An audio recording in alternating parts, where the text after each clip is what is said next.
ഒരു working woman ആണെങ്കിൽ കൂടുതൽ അവർ ആഗ്രഹിക്കുന്നത് വീട്ടിലെ ജോലികൾ വരുമ്പോൾ അടുക്കള പണി എത്രയും പെട്ടെന്ന് ഈസി ആയിട്ട് ചെയ്യാനായിരിക്കും. രാവിലെ പെട്ടെന്ന് കഴിഞ്ഞ് കഴിഞ്ഞാൽ അവർക്ക് വേണ്ടി കുറച്ച് സമയം മാറ്റി വെക്കാനും ഓഫീസിൽ ആ ഒരു തിരക്ക് പിടിച്ച് ഓടുന്ന ഒരു അവസ്ഥയല്ലേ അതൊക്കെ ഒഴിവാക്കാനായിരിക്കും. ഇതൊക്കെ ശരിക്കും പറഞ്ഞാൽ നമ്മൾ പ്രോപ്പർലി പ്ലാൻ ചെയ്താൽ നടക്കും കേട്ടോ. ഇത് എൻ്റെ ഒരു വർക്കിംഗ് ഡേ മീൽ പ്രിപ്പിന്റെ വീഡിയോ ആണ്. അപ്പൊ എൻ്റെ ഒരു മീൽ പ്ലാനിംഗ് പ്രകാരം ഇന്നത്തെ രാവിലെ ബ്രേക്ക്ഫാസ്റ്റ് ഇഡ്ലി സാമ്പാറാണ്. തലേന്ന് വെച്ച സാമ്പാറും ഉണ്ടായിരുന്നു, ഞാൻ ഓൾറെഡി ഫ്രിഡ്ജിൽ വെച്ചിട്ടുണ്ടായിരുന്നു.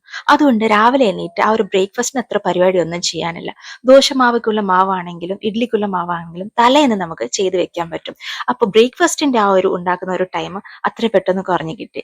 എന്നിട്ട് ആ ഒരു ടൈമിൽ തന്നെ നമുക്ക് ലഞ്ചിന്റെ പ്രിപ്പറേഷൻ സൈഡ് ബൈ സൈഡ് ചെയ്യാൻ പറ്റും.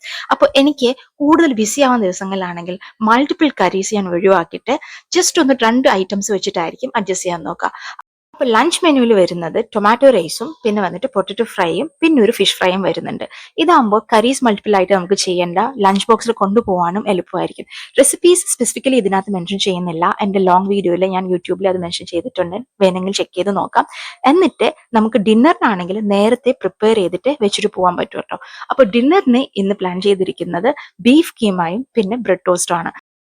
ബീഫ് കീമായിട്ട് തന്നെ നമുക്ക് വാങ്ങാൻ കിട്ടും. ജസ്റ്റ് ഒന്ന് ബേസിക് മസാലാസ് വെച്ചിട്ട് മാരിനേറ്റ് ചെയ്തിട്ട് ഫ്രിഡ്ജിൽ ചില്ലറിൽ വെക്കുക. രാത്രി വന്നിട്ട് അത് നമുക്ക് ഈസി ആയിട്ട് ഉണ്ടാക്കാൻ പറ്റും. അപ്പോൾ രാത്രി ഇതിനായിട്ട് സ്പെസിഫിക്കലി ടൈം മാറ്റി വെക്കുന്ന ആവശ്യമില്ല, ഒരു ഹാഫ് ആൻ അവറിന് പനിയേ ഉള്ളൂ. അപ്പോൾ നമുക്ക് ടയേർഡ് ആയിട്ട് വരുമ്പോൾ അത്ര ഒന്നും ബുദ്ധിമുട്ട് വരത്തില്ല ഇങ്ങനെ പ്ലാൻ ചെയ്യുകയാണെങ്കിൽ. ഇത് ഭയങ്കര എളുപ്പമാണ് ബീഫ് കീമ ഉണ്ടാക്കാൻ. എണ്ണ ഒന്ന് ചൂടാക്കിയിട്ട് ഇഞ്ചി വെളുത്തുള്ളി സവോള ജസ്റ്റ് ഒന്ന് സ്റ്റിർ ചെയ്ത് കൊടുക്കുക. അതിന്റെ മുകളിലും ഈ മാരിനേറ്റ് ചെയ്തിട്ട് ബീഫ് ഇട്ടാല് കുക്കറിലൊന്നും വേവിക്കുന്ന ആവശ്യമില്ല, വെറും ഒരു 15-20 മിനിറ്റ് കൊണ്ടാവും. എന്നിട്ട് ബ്രെഡ് ടോസ്റ്റോ സൈഡിലെ ചപ്പാത്തിയോ എന്തെങ്കിലും വെച്ച് നമുക്ക് കഴിക്കാൻ പറ്റും. ഞാൻ ബ്രെഡ് ടോസ്റ്റ് ആണ് ട്രൈ ആക്കിയത്.